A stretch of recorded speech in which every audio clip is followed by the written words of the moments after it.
쿠팡이 미국을 로비한 결과로 의심되는 것 또 있습니다. 지난 7월 미국 하원이 우리 정부에 보낸 항의 서한입니다. 온라인 플랫폼의 독점을 규제하려는 법이 중국 공산당의 이득이 된다며 당시 진행 중이던 관세 협상까지 거론했습니다.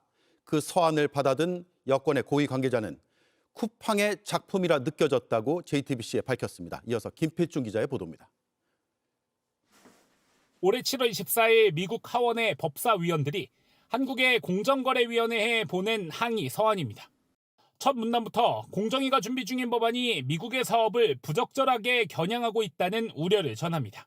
문제를 삼은 법안은 딱 한 건, 온라인 플랫폼 법입니다. 과잉 규제로 중국 공산당에게 선물이 될 법안이라며 심지어 최근 미국과 통상협상에서 중요한 쟁점이라고 덧붙였습니다. 해당 편지를 받아든 복수의 여권 관계자는 JTBC에 매우 당황스러웠다고 밝혔습니다. 관세 협상이 첨예했던 시기로 서한이 아니라 사실상 협박문이 아니냐며 쿠팡이 온풀법에 직격탄을 맞는 만큼 쿠팡 대미 로비의 작품이라 느꼈다는 겁니다. 실제로 한 여권 고위 인사는 이후 쿠팡 임원을 만나 대미 로비를 하더라도 통상협상에 방해가 되지 않도록 해달라는 취지의 대화를 나누기도 한 걸로 파악됐습니다.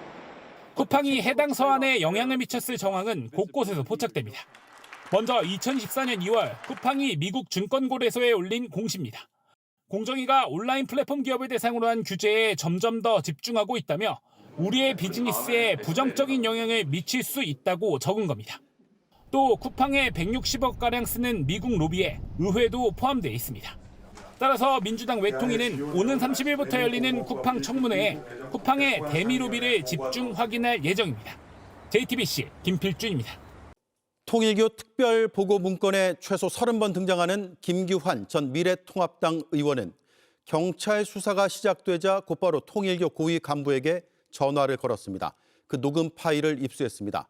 김 전 의원은 돈을 한 푼도 안 받았다고 경찰에 진술할 테니 통일교 간부 역시 돈을 준 적이 없다고 진술하라 말합니다.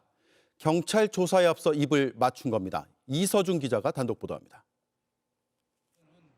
지난 12일 김규환 전 미래통합당 의원이 송강석 전 천주평화연합 회장에게 전화를 걸었습니다. 경찰 국가수사본부가 통일교 정치권 로비 의혹 수사에 착수한 직후입니다. 경찰에서 진술할 내용을 미리 말해줍니다. 경찰에 가서 이거 하면 나는 돈을 일전도 받은 적이 없다. 그렇게 하시면 되죠. 예, 불러봐라. 네. 그 사람이 돈을 줬으면 줬다고 얘기할 거 아니냐. 예. 일전도 받은 게 없는데. 네. 맞죠. 혐의를 전면 부인하겠다는 뜻을 여러 차례 강조합니다. 난 가면 할 말이 딱 한 게 있어. 예. 그 누구한테도 물어봐라. 돈 준 사람이 있는지. 예. 그리고 강의 한번 한 적밖에 없고. 그렇게 하세요. 송 전 회장에겐 어떻게 진술할지 일러주고 조사를 받을 때 나보다는 아마 그쪽을 먼저 조사할 거예요. 네네. 그러면 네. 김규현 의원은 돈 받은 적이 없다. 당연하죠. 그걸 정확하게 얘기해 주세요. 네네. 송 전 회장도 화답합니다. 예, 아무튼 수사본부에서 저를 부르면 잘 얘기하겠습니다. 전화를 넘겨받은 김 전 의원 변호인은 통일교 내부 사정도 파악합니다. 윤영호 씨라는 사람이 혼자 지금 그냥 이야기한다고 생각하시는 건가요? 어때요? 지금 보시기에 안의 내용을 저희가 잘 모르니까. 지금 혼자 그렇게 하는 것 같은데요. 자기가 주려고 했던 사람들이 있었을 건데 네. 김규환 의원님은 주지를 않았으니까. 그러면서 통일교 최고 책임자를 만나게 해달라고 부탁합니다. 현재 그 통일교의 제일 위에 그 책임자라고 하면 좀 그렇죠. 지금 그 위에 있는 분 중에 저희가 좀 만날 수 있는 분이 혹시 있을까요? 협회장님이라고 있죠. 누구시죠? 송용천. 바로 다음 날 만나서 얘기하자는 약속을 잡으며 전화 통화는 끝이 났습니다. 통일교 로비 대상자로 지목된 김 전 의원 측과 통일교 측이 경찰 조사에 앞서 긴밀히 말을 맞춘 것으로 의심되는 대목입니다. 경찰은 오늘 오전부터 송 전 회장을 불러 조사했습니다. 또 서울구치소에서 한학자 총재를 3시간에 걸쳐 조사했습니다.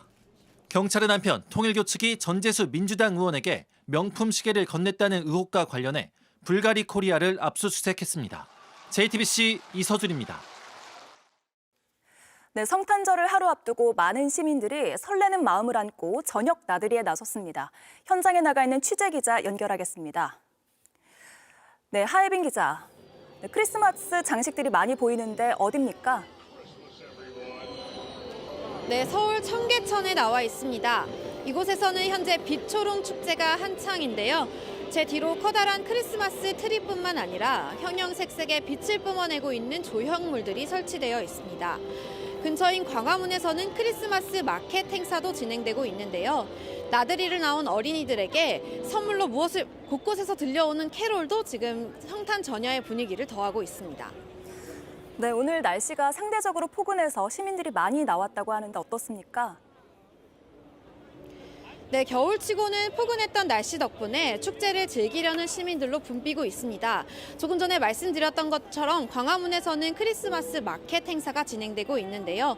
나들이를 나온 어린 아이들에게 올해 크리스마스 선물로 뭘 받고 싶은지 저희가 직접 한번 물어봤습니다. 한번 들어보시죠. 산타 할아버지, 저는 간식 들어있는 인형 뽑기 갖고 싶어요.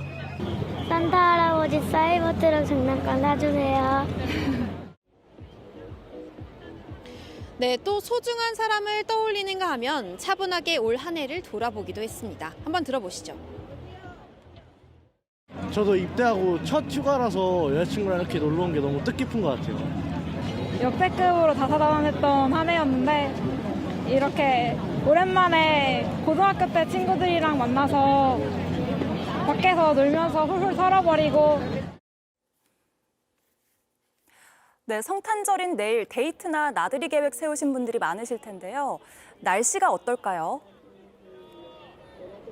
네, 오늘 오후 늦게부터는 북서쪽에서 영하 35도 안팎의 찬 공기가 유입되면서 기온이 크게 떨어지겠습니다.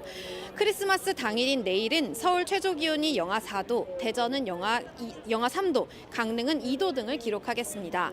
서울 낮 최고 기온도 영하 1도에 그치는 데다가 바람도 강하게 불면서 한파주의보의 가능성도 있습니다. 충청 이남과 제주도 등에는 내일 밤부터 금요일 아침까지 눈 또는 비가 내리겠습니다. 네, 성탄절이 지나고 나면 올겨울 최강 추위가 찾아온다고요? 네, 크리스마스 밤부터 오는 26일까지 전국에 강추위가 찾아오겠습니다. 특히 찬 공기와 바람이 만나면서 최저 기온이 영하 10도까지 떨어지는 등 많이 춥겠습니다. 또 전라권과 제주도 등에는 눈이나 비가 얼 수 있어서 도로 위 살얼음이나 빙판길에 유의하셔야겠습니다. 네, 서울 청계천 일대에서 하혜빈 기자가 전해드렸습니다. 정부의 강도 높은 구두 개입에 원달러 환율이 35.1원이 하락해 1,450원 선 아래로 내려갔습니다. 3년 1개월 만에 가장 큰 하락입니다. 서학개미들의 유인책도 내놨는데 국내 시장으로 돌아오면 세금을 깎아주겠다고 했습니다. 김재현 기자가 보도합니다. 오늘 외환시장에서 원달러 환율은 1,449.8원으로 마감했습니다.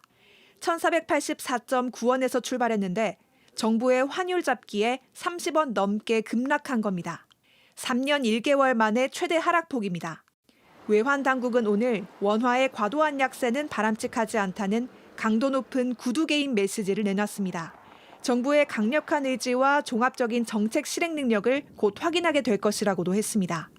이와 함께 정부는 환율 상승 요인으로 지목된 서학개미의 국내 증시 복귀를 유도하는 안까지 내놨습니다. 현재 해외 주식을 팔아낸 수익에는 20% 양도소득세가 부과됩니다. 그런데 해외 주식을 판 달러를 원화로 환전해 국내 주식에 1년간 투자하면 양도소득세를 깎아주겠다는 겁니다. 복귀가 빠르면 빠를수록 혜택이 크도록 설계해서 내년 1분기에 복귀하면 양도소득세를 아예 안 내도 됩니다. 단기적으로 투자자를 국내 주식시장으로 끌어올 거란 분석도 있지만 과도하게 그 국내 자금이 미국으로 갔는데 이제 넘어올 때도 됐는데 그냥 또 오기에는 뭔가 좀 그 밋밋하고 부족한 차에 정부에서 이제 그런 그 당근을 제시했는. 세제 혜택만으로 국내 주식의 매력을 올리긴 어렵다는 의견도 나옵니다. 적금식으로 넣는 요즘 사람들이 되게 많은데 어차피 판매를 하지 않고 그 상태로 가져가는 거기 때문에 정부의 환율 정책이 한시적 조치에 그쳐서는 안 된다는 지적도 나옵니다.